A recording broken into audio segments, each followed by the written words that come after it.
Welcome to Broken to Beautiful with Anna Drevich, a 217 recovery podcast. Hi, it's March 3rd, 2020. I'm Anna Drevich. Welcome to Broken to Beautiful.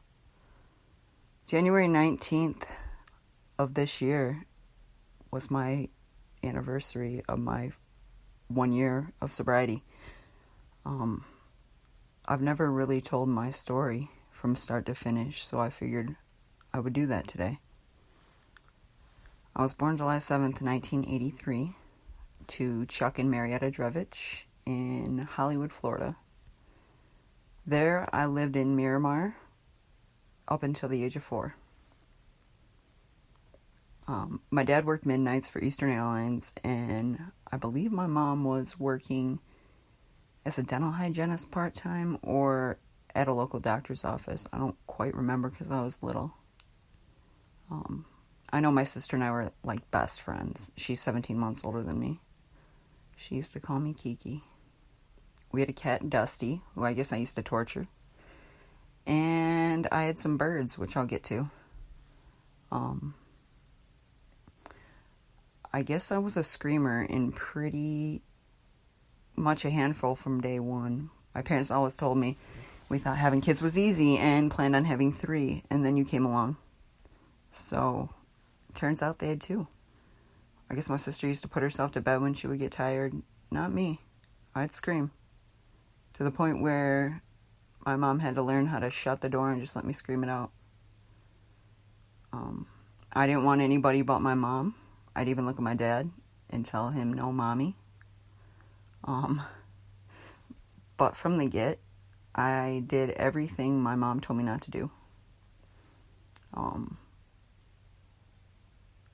Second Christmas, because I was about a year and a half. Christmas Eve, my mom got me out of the tub, and I had my towel wrapped around me. Don't run. What do? I run. Fall into the corner of a table, fracture my skull. Of course, remember we're in South Florida, Christmas Eve, so my mom takes me to the hospital. And I guess between a couple broken English-speaking doctors and my mom's pretty fluent Spanish, they figured it out. Maybe a year or 2 later, throughout that time, I fell off our slide in our backyard. We had a pool. Oh, that's another thing. Emily and I both swam before we walked. It's pretty common down there. But yeah, I fall off this slide backwards and boom, break my femur. Why? Because I was told not to, so I did it. Play structure. The old school metal ones with the plastic caps. My sister and I would take the plastic caps off and play telephone. And I got bit in the upper lip by a brown recluse spider, which swelled past my chin. I wish I had pictures of that too. I know some of these stories don't even sound believable, but just stick around, it gets better. We used to go to the beach on Christmas Eve. I remember going to the beach often. I loved being outside. I loved swimming. And then my dad, who worked for Eastern Airlines, the company, I don't know exactly what happened because, again, I was young, but they were given a short notice that they didn't have employment. My dad and his friends had gotten pretty bad into cocaine, as it was abundant there. And my mom looked at that moment as an opportunity to give my dad an ultimatum. Look, me and the girls are moving to Michigan, where my mom grew up, Milan, with her parents, and you can come with us and stop doing all this or never see your girls again. So we all 4 moved. We enrolled in Milan schools, and my dad got a job at Northwest at the Metro Airport. I remember always having nice things, always going on nice vacations. Grew up in a beautiful home, but I didn't realize when I was little how different home life was. My grandma Dickin, God rest her soul, used to always say my dad was Dr. Jekyll and Mr. Hyde. Super charming and friendly, intelligent, out in the open, and then behind closed doors, just this angry man who put his hands on us and spoke to his wife and little girls the way no man should ever talk to anyone. I know this all has impacted me deeply. A part I left out is something that happened to me when I was little in Florida, but I'm not going to go into details here. Anyways, so right away I excelled at sports. My dad loved sports. He began favoring me at an early age. Now, when I say favor, that meant investing time and money, like coaching and pushing. I don't necessarily mean like being treated better. In fact, I think I got it worse. I remember by the age of 10, I was mowing the lawn and trimming the hedges. I knew how to change the oil and rotate tires. And there was a lot of expectations. My sister always struggled in school. She had some learning disabilities, and on top of that, some kind of muscle in her eye thing. I don't know, but I know they were always at U of M. She had a tutor. They would buy things, all kinds of learning techniques, like hooked on phonics. There was this one rapping with the facts, and I can't get that song out of my head, and I'm not going to torture you with it. But at the time, I didn't realize how much that hurt my sister. So my ears stuck out really bad. I actually had surgery when I was 13. Corrective surgery. Because my sister and her one friend Amanda would torture me and call me Dumbo. She'd call me a boy, call me ugly. So what did I do? I called her fat and a retard. Those who know me today know how deeply the word retard hurts me. I have an autistic daughter. I know they say what other people say, like, that's none of your business, or you shouldn't worry about it, but those are my own insecurities, and my little girl who is no longer in my care, so, again, my issues. So, I play all these sports, AAU, AYBT, and I remember my mom coming to me my 8th grade year and asking me, honey, do you want your ears fixed? Because I would cry and cry and cry. And I said, okay. And over Christmas break, because you have to have your head wrapped, like bound, your ears bound to your head for a month after, we did it over Christmas break. I was not expecting that amount of pain. So I wore an Ace wrap, and then when I returned to school, I just wore a Nike headband with my ears tucked in. I'm so grateful for it, though. I mean, and I hate to sound superficial, but it was one of my biggest insecurities. And like I said, I was teased relentlessly by my sister and her friend. So yeah, summer before freshman year, I remember the varsity softball coach asked me to play on the varsity travel league, and I did. And that's when I started realizing that I was already hanging out with 18 and 19-year-olds, and I was 13. I wasn't allowed to go anywhere with them unsupervised, but freshman year hits, and it's a whole nother ballpark.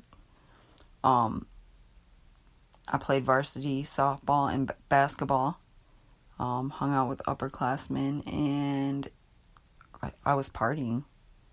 I was smoking weed. I was drinking on the weekends. Oh my gosh, the first time I came home drunk. My parents were supposed to be in Vegas, and my grandma was in town from Pittsburgh, so I was like, oh yeah, I got the green light.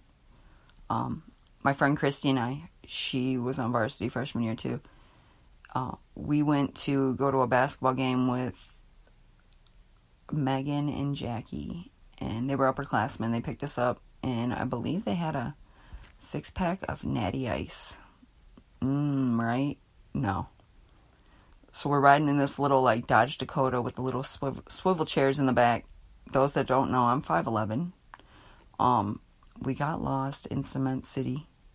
If I ever see Christy's dad, I mean, he doesn't let that go. He always reminds me of it. I'm 36. It's still kind of funny. But I've never had alcohol end in a positive result in my life is what I'm getting at.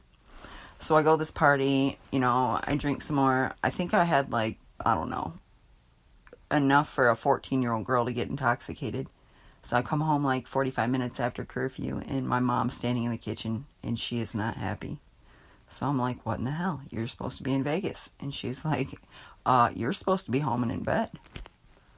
So I knew I smelled like beer. So I hurried up and like grabbed some chips and started eating them. And she wanted to talk to me, so I grabbed the vacuum. Again, we're talking about like 12:30 at night. And she was like, come here, Anna. And that's when the old hug and sniff began. She wanted to give me a hug and sniff by my mouth, and she was like, you've been drinking. No, I haven't, was my response. No, I was standing next to somebody who was. I did go to a party, though. So, go to bed. We'll talk about it in the morning. Morning came at 7 a.m. I got woken up to mow the lawn. Trim the hedges. Intermittently vomiting. Yeah.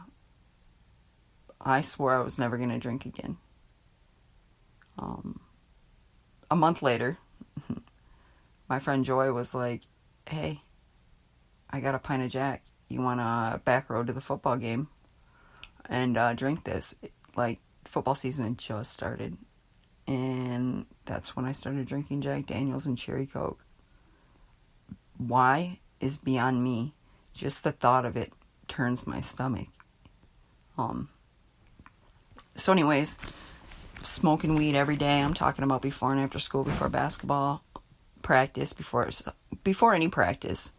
And it was absolutely ridiculous. By then, I had broken so many bones because I did everything to the extreme. I played sports and just was reckless. And looking back, like, there are certain behaviors that people do display, like lack of impulse control and just things like that. Like, do you want this? Sure. Like, my dad used to always say, whether Anna has $700 or $700 in her pocket, she's going to come back with $1. I've gotten a lot better about that today, though, for the most part. So I had already realized that I felt weird around certain girls. I remember my sister had this one friend, and I swear she knew, and she liked to, like, try to make me uncomfortable, like, get really close and tell me how cute I was and want to do my hair and makeup and play with my hair. And I would always, like, find an excuse to run the hell out of the room and, like, slam the door, like, what was that about? These are weird. I can't feel like these feelings. So I forced myself to like guys. Always dated guys. But deep down, I knew I liked women. So through and through, playing all these sports, do great in school while I'm partying. I'm drinking every weekend by the time, like, junior and senior year comes. And I get a full ride basketball scholarship out of state. We went to Hawaii as a family. That was our last family vacation, though. And then my parents finally got divorced. I believe it was like my freshman year when we found out about all the affairs my dad had had throughout my parents' marriage. And between that and everything else, I was just grateful. I was angry. I didn't know how to process my emotions, but I just wanted him away. So we make it the best of the vacation. I go away to school. So I'm out of state, playing basketball with women that are legally of age to drink, and I have a fake ID. So my partying definitely intensified. I know for a fact, myself, my roommate, and our two suite mates, all alcoholics. In fact, after basketball season, my roommate and our other suite mate dropped out. So it was just me and my suite mate, and we each had our own side.